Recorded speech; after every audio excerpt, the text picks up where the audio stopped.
Assalamualaikum warahmatullahi wabarakatuh. Halo anak-anak hebat, bagaimana kabar kalian hari ini? Semoga kalian dalam keadaan sehat dan selalu dalam lindungan Allah. Amin. Hari ini kita akan belajar tema 5, subtema 3 dengan muatan pelajaran ilmu pengetahuan alam. Mari kita mulai pembelajaran ini dengan membaca basmalah. Bismillahirrahmanirrahim.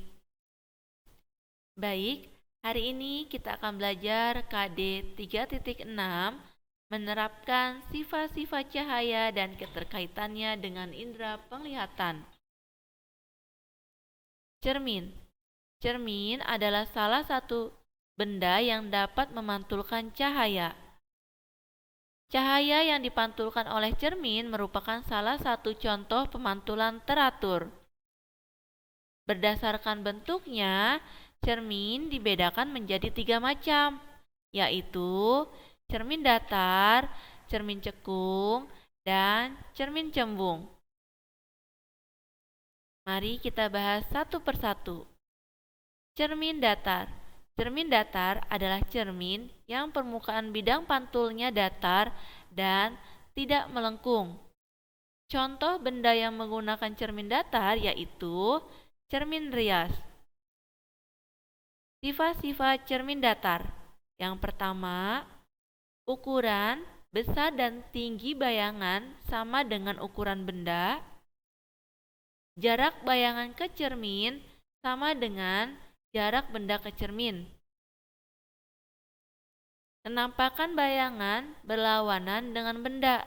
Misalnya, tangan kananmu akan menjadi tangan kiri bayanganmu. Bayangan tegak seperti bendanya. Bayangan bersifat semu atau maya. Artinya, bayangan dapat dilihat di dalam cermin, tetapi tidak dapat ditangkap oleh layar. Selanjutnya, cermin cekung. Cermin cekung adalah cermin yang permukaan bidang pantulnya berbentuk cekung atau bidang pantulnya melengkung ke arah dalam. Contohnya yaitu bagian cekung sendok makan, lampu senter, dan lampu mobil. Bisa kita perhatikan melalui gambar bahwa cermin itu bidang pantulnya melengkung ke arah dalam. Sifat-sifat cermin cekung. Cermin cekung bersifat mengumpulkan sinar. Sifat bayangan yang terbentuk pada cermin cekung tergantung letak atau jarak benda terhadap cermin. Jika benda berada dekat dengan cermin cekung, bayangan benda bersifat tegak, diperbesar, dan semu atau maya. Nah, jika benda berada jauh dari cermin cekung, bayangan benda bersifat nyata, sejati, terbalik, dan diperkecil. Selanjutnya, cermin cembung. Cermin cembung adalah cermin yang permukaan bidang pantulnya berbentuk cembung atau bidang pantulnya melengkung ke arah luar. Contohnya yaitu bagian cembung sendok makan dan kaca spion. Bisa kita perhatikan melalui gambar bahwa bidang pantulnya itu melengkung ke arah luar. Sifat-sifat cermin cembung. Cermin cembung bersifat menyebarkan sinar. Cermin cembung selalu membentuk bayangan yang bersifat semu atau maya, tegak, diperkecil dari ukuran benda sebenarnya. Selanjutnya, sifat cahaya pada periskop. Periskop adalah alat yang digunakan oleh kapal selam untuk mengamati bagian permukaan laut. Nah, periskop ini menggunakan 2 cermin datar yang berada di dasar dan di bagian ujung periskop.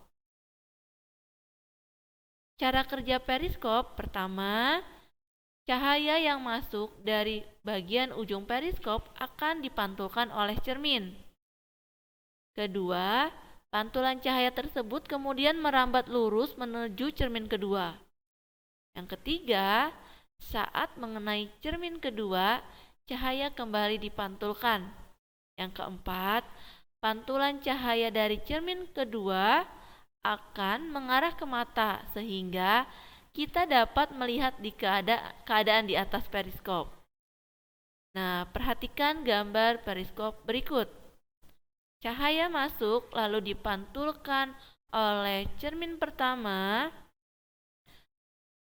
merambat lurus dan cahaya dipantulkan oleh cermin kedua, lalu cahaya dapat diterima oleh mata kita.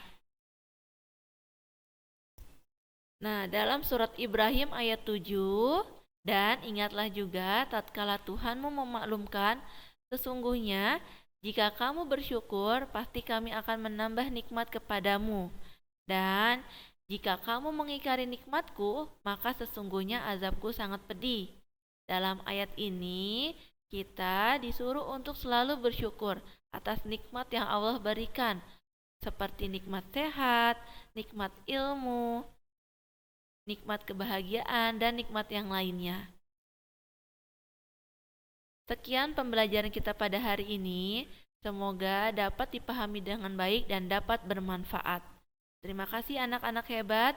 Wassalamualaikum warahmatullahi wabarakatuh.